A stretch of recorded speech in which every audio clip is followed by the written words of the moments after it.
Bismillah, Assalamualaikum warahmatullahi wabarakatuh.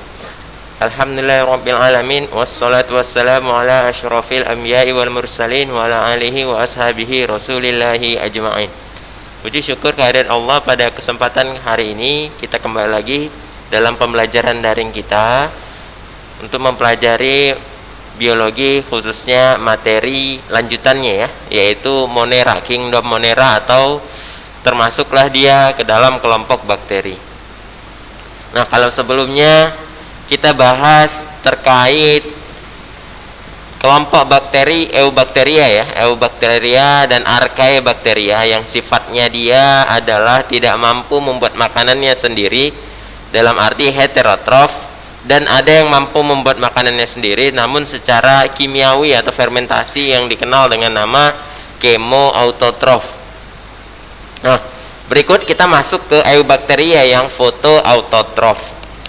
Nah, Eubacteria fotoautotrof masuklah dia dalam kelompok Cyanobacteria. Apa tadi? Kelompok Cyanobacteria. Nah, Cyanobacteria ini adalah kelompok bakteri atau biasa dikenal dengan nama alga hijau biru. Alga hijau biru. Jadi kalau dikenal dengan nama alga hijau biru, nanti ada alga yang lain, tapi itu kelompok yang lain. Nah, kalau alga hijau biru itu perlu diingat bahwasannya ia masuk ke dalam kelompok bakteri. Maka dikatakanlah dia sebagai Cyanobacteria. Dia memperoleh makanan melalui fotosintesis dan mendapatkan sumber karbon dari karbon dioksida. Nah, itu dia ya. Nah, Cyanobacteria sama juga seperti bakteri yang lain, dia berupa uniseluler atau bersel tunggal. Walaupun nanti ada yang berkelompok sehingga dikatakanlah dia sebagai multiseluler. Nah, untuk yang multiseluler tadi umumnya dia berbentuk seperti benang atau filamen. Benang atau filamen. Nah, Cyanobacteria memiliki klorofil yang besar dan plasma sel, dan juga memiliki karotinoid yang mengandung pigmen vicobilin. Nah, vicobilin itu adalah senyawa seperti halnya klorofil ya. Kalau yang warna hijau ini vicobilin. Dan yang merupakan gabungan antara vicoeritrin warna merah dengan vicocyanin. Jadi vicobilin itu adalah gabungan antara vicoeritrin dan vicocyanin. Makanya namanya Cyanobacteria, dari kata cyanin tadi, biru ya. Nah, kalau vicoeritrin dari kata eritrosit. Apa eritrosit? Iya, sel darah merah. Jadi kalau vicoeritrin berarti zat warna merah. Pintar. Vicocyanin tadi dominan terhadap alga sehingga masuklah dia ke dalam Cyanobacteria sehingga berwarna dia biru laut. Nah, sedangkan yang lain nanti Cyanobacteria dapat pula berwarna merah, kuning, coklat ataupun hitam.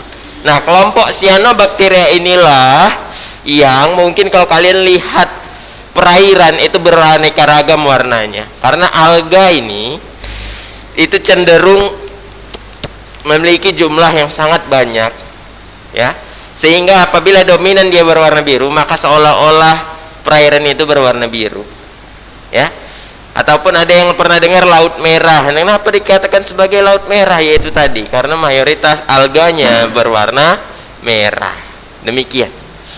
Nah, Cyanobacteria ini sama seperti halnya dengan bakteri pada umumnya, hidup di mana-mana.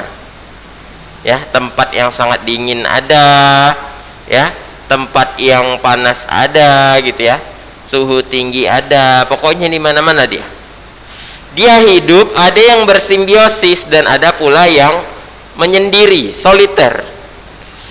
Dalam arti simbiosis apa? Dia melakukan hubungan saling menguntungkan dengan organisme lain. Itulah dia nanti dikatakan sebagai lichen atau lumut kerak. Ini dia. Jadi lichen itu adalah sejenis, walaupun namanya lumut kerak, namun dia adalah simbiosis antara Cyanobacteria dengan kelompok jamur. Ya, jadi bisa dibayangkan kalau antum pernah lihat batang kayu gitu kan, ada titik-titik putih seperti panu. Nah, itu sebenarnya bukan lumut, tapi itu adalah lumut kerak. ya. Nah, sedangkan ada juga yang bersimbiosis dengan lumut hati, paku, mungkin bahkan invertebrata seperti amoeba, protozoa, diatom dan moluska, ya. Itu dia. Nah, sedangkan yang menyendiri, soliter, dalam arti menjomblo dia, dalam arti menyendiri dia, dalam arti dia berhidup secara tunggal. Secara tunggal, berarti dia hanya didominasi oleh bakteria saja, cyanobacteria saja, tanpa bersimbiosis dengan jenis makhluk hidup yang lain. Nah, berdasarkan itu tadi, lichens tadi nanti berperan sebagai organisme perintis. Dalam arti apa? Dia yang pertama kali membentuk tanah melalui pelapukan batuan. Jadi lichens, dan nanti manfaat cyanobacteria tadi, selain dia sumber makanan di perairan, ya, karena bakteri ini kan makanan bagi zooplankton, ya, atau plankton hewan. Kemudian plankton hewan nanti dimakan ikan kecil, demikian seterusnya. Jadi bakteri ini adalah dasar atau produsen dari rantai makanan di perairan.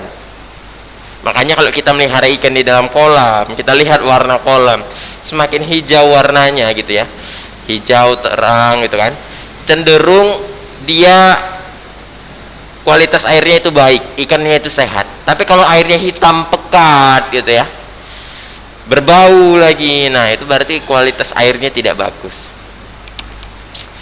Nah, berikutnya, pada gambar ini kalian perhatikan nih, bentuknya seperti benang dan filamen. Inilah contoh cyanobacteria yang berbentuklah dia multiseluler. Jadi setiap bulat-bulat ini adalah satu sel. Nah, ini contoh dari Nostoc dan Rivularia. Nah, perkembangbiakan cyanobacteria itu beragam-ragam, ya. Ada membelah diri, ada fragmentasi, ada heterokista. Jadi ada membelah diri dalam arti apa? Satu sel membelah jadi dua sel membelah jadi tiga, demikian seterusnya. Itu pembelahan secara mitosis, ya. Jadi perkembangbiakannya secara membelah diri. Kemudian fragmentasi. Apa itu fragmentasi? Fragmentasi itu adalah patahan yang apabila terpecah dari kelompok aslinya, patahan tadi atau kelompok tadi yang memisah tadi itu dapat menjadi kelompok atau individu baru. Jadi kalau fragmentasi itu juga bagian dari perkembangbiakan cyanobacteria. Dan kedua ada heterokista. Nah, apa itu heterokista? Heterokista mirip dengan fragmentasi dalam arti dia bagian dari tubuh, ya. Bagian dari tubuh suatu individu yang dinding selnya lebih tebal dan tampak lebih besar dari yang lain. Apabila itu terpisah, maka itu dapat menjadi individu baru. Ya, contohnya kalau pada gambar nih, mana yang lebih besar? Nih seperti ini. Nah, ini heterokista nih. Jika kelompok ini bagian ini terpisah, maka dia dapat menjadi individu baru. Jadi heterokista adalah bagian sel yang memiliki ukuran lebih besar dan dinding sel lebih tebal. Berbeda kalau tadi membelah diri, dia tingkat satuan selnya membelah, ya. Kemudian fragmentasi pun gitu juga, kelompok yang terpisah tadi jadi kelompok baru. Demikian, ya. Contoh cyanobacteria tadi ada Anabaina, ada Nostoc, ada Gleocapsa, ya, ada Oscillatoria, ya. Ya, semoga Allah mengangkat segera penyakit ini, dan kita kembali lagi bertemu di kelas. Kalau kalian mungkin searching dari masing-masing kelompok contoh cyanobacteria ini di Google dan perhatikan gambarnya, itu bentuknya hampir mirip. Warnanya kehijauan, ada yang bulat tunggal, ada yang kelompoknya memanjang, demikian. Nah, berikutnya ada foto autotrop. Foto autotrop adalah bakteri ini menggunakan cahaya untuk menghasilkan ATP. ATP itu apa? Sumber energi. Nah, jadi dia harus mendapatkan sumber karbon dalam bentuk senyawa organik. Dalam arti apa? Fotoheterotrop ini adalah dia sebagai bakteri pengurai. Bakteri pengurai yang membutuhkan apa? Sinar matahari. Contohnya bakteri ungu non-sulfur atau biasa dikenal dengan Rhodospirillum rubrum. Itu contohnya. Berikutnya ada eubacteria chemoautotrop. Chemo itu apa artinya? Iya, bahan kimia. Jadi dia mampu membuat makanannya sendiri dengan suatu reaksi kimia. Jadi dia memperoleh karbon dioksida sebagai sumber karbon, ya kan? Kemudian dia memperoleh dari sumber energi dari oksidasi senyawa anorganik. Jadi bakteri ini juga salah satu berperan sebagai siklus ya.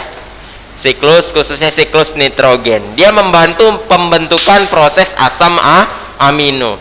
Nah, asam amino tadi adalah dasar dari suatu bentuk protein. Jadi protein itu terdiri atas kumpulan rantai asam amino.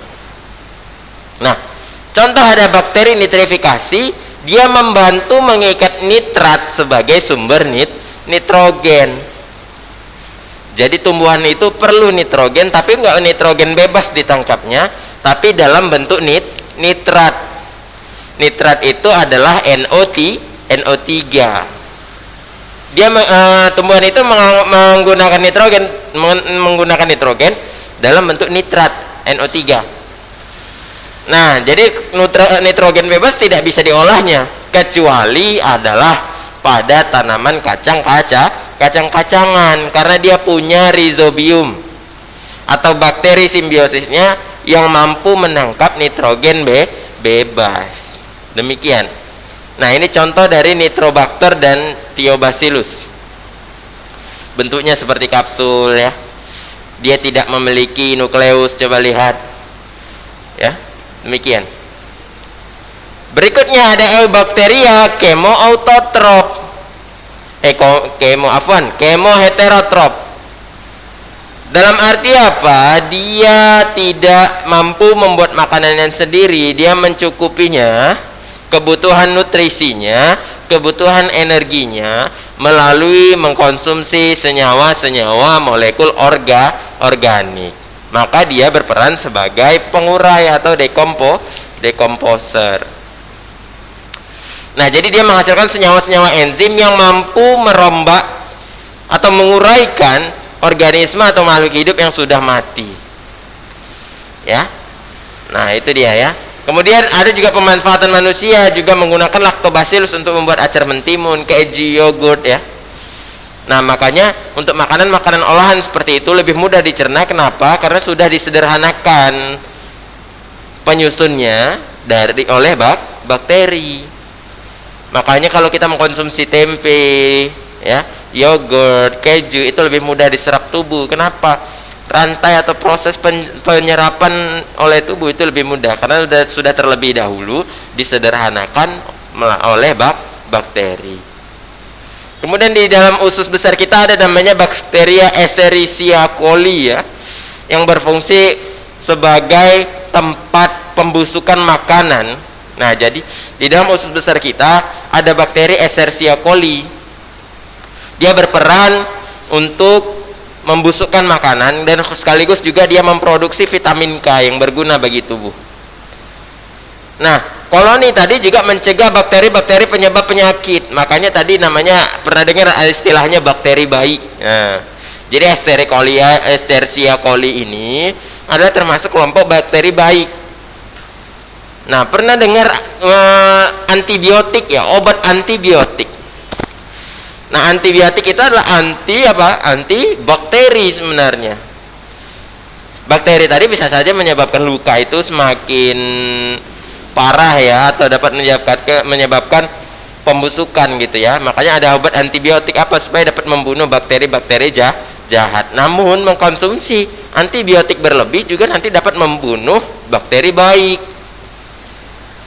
Itu ya. Makanya kalau ada iklan-iklan produk makanan gitu kan, mengkonsumsi ini dapat menjaga pencernaan kita, yaitu tadi kita mengkonsumsi bakteri baik sebenarnya. Oke, berikutnya kalau ada pertanyaan silahkan ajukan pertanyaan melalui via WhatsApp WA, silahkan japri ya, insya Allah nanti akan Ustadz bantu jawab. Oke, berikutnya kita masuk ke klasifikasi Eubacteria. Nah, kalau sebelumnya udah kelompok dari Archaebacteria ya, bakteri yang mampu bertahan di kondisi ekstrim. Nah, kalau klasifikasi eubakteria udah sedikit kita jelaskan tadi, ada 5 kelompok, ada proteobakteria, ada bakteri gram positif dan cyanobacteria, ada spirochetes dan chlamydias. Ini proteobakteria ya.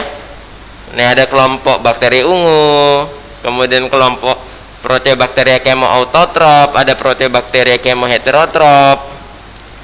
Ya, ini dia. Contohnya ya, Chromatium, Rhizobium, Salmonella. Nah, Salmonella itu ada beberapa dia dapat menyebabkan penyakit. Kemudian ada bakteri gram positif. Nah, bakteri gram positif ini berasal dari kelompok pewarnaan gram. Jadi bakteri ini atau pewarna gram ini sensitif terhadap polisakarida yang terkandung dalam peptidoglikan. Nah, jadi bakteri gram positif ini memiliki endospora dia. Jadi ketika dia kondisinya dia nggak menguntungkan gitu kan, dia mampu menghasilkan endospora untuk bertahan di kondisi yang tidak memungkinkan. Contohnya adalah Bacillus, baru ada Vibrio cholerae. Nah, Vibrio cholerae ini penyebab penyakit kolera. Jadi walaupun sebenarnya ada bakteri gram positif, ada bakteri gram negatif. Umumnya bakteri penyebab penyakit itu gram negatif. Tapi ada juga bakteri gram positif yang menyebabkan penyakit. Salah satunya adalah Vibrio cholerae.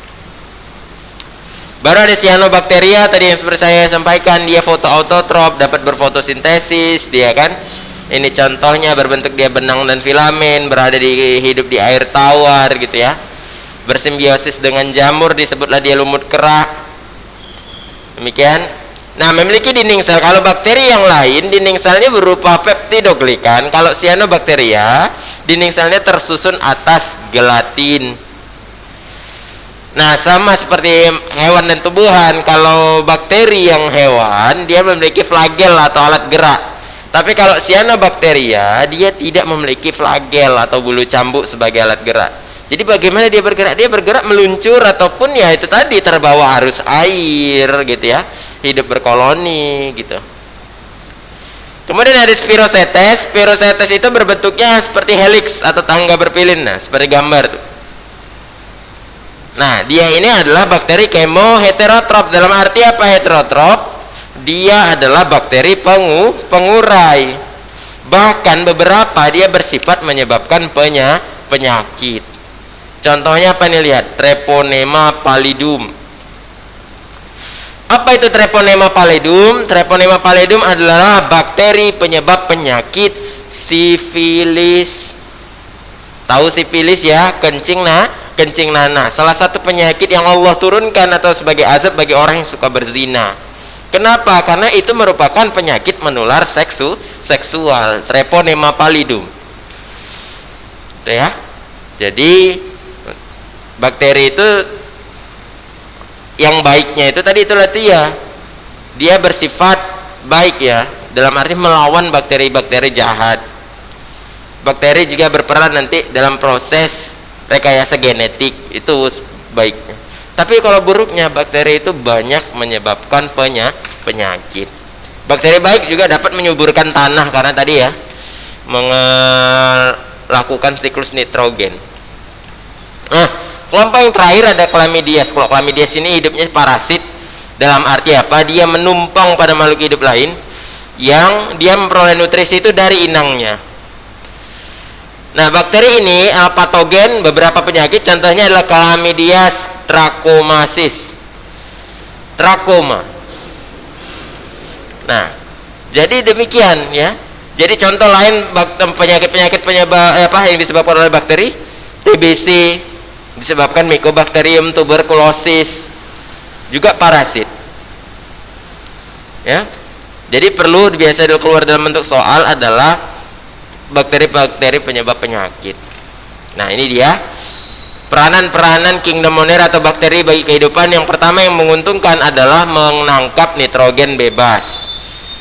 Pada tanaman kacang-kacangan memiliki bakteri yang namanya bakteri Rhizobium yang terdapat di dalam bintil akar nih, bintil-bintil akar yang berfungsi memfiksasi nitrogen bebas, mengubahnya menjadi nitrat atau NO3 sehingga bisa dipakai tumbuhan lain.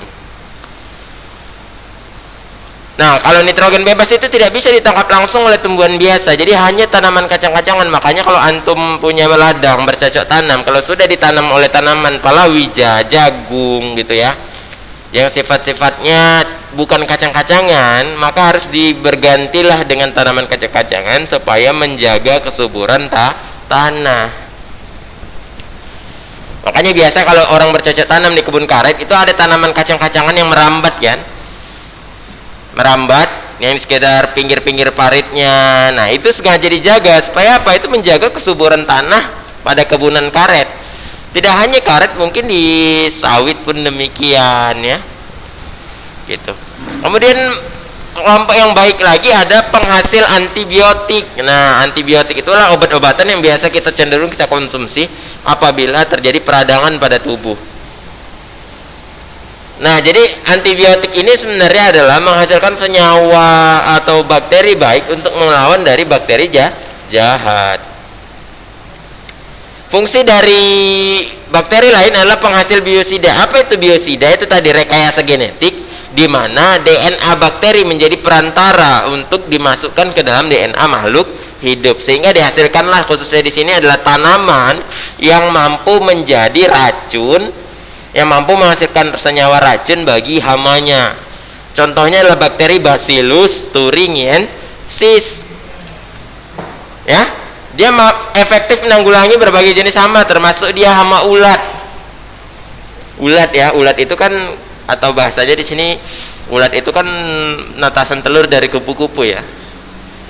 Nah, tentunya tadi dia punya dampak negatif juga. Apa itu? Ya, siklus kupu-kupu kan, kupu-kupu berfungsi dalam proses penyerbukan tanaman. Makanya kita lihat, makanya kita boleh mengambil keuntungan, namun tidak boleh berlebihan, karena alam ini seimbang dia. Jadi kalau misalnya lah Bacillus thuringiensis ini dimiliki oleh seluruh tanaman, jadi bagaimanalah kupu-kupu itu berkembang biak? Itu dia. Nanti tentunya berhubungan pada punahnya beberapa jenis atau spesies dari kupu-kupu.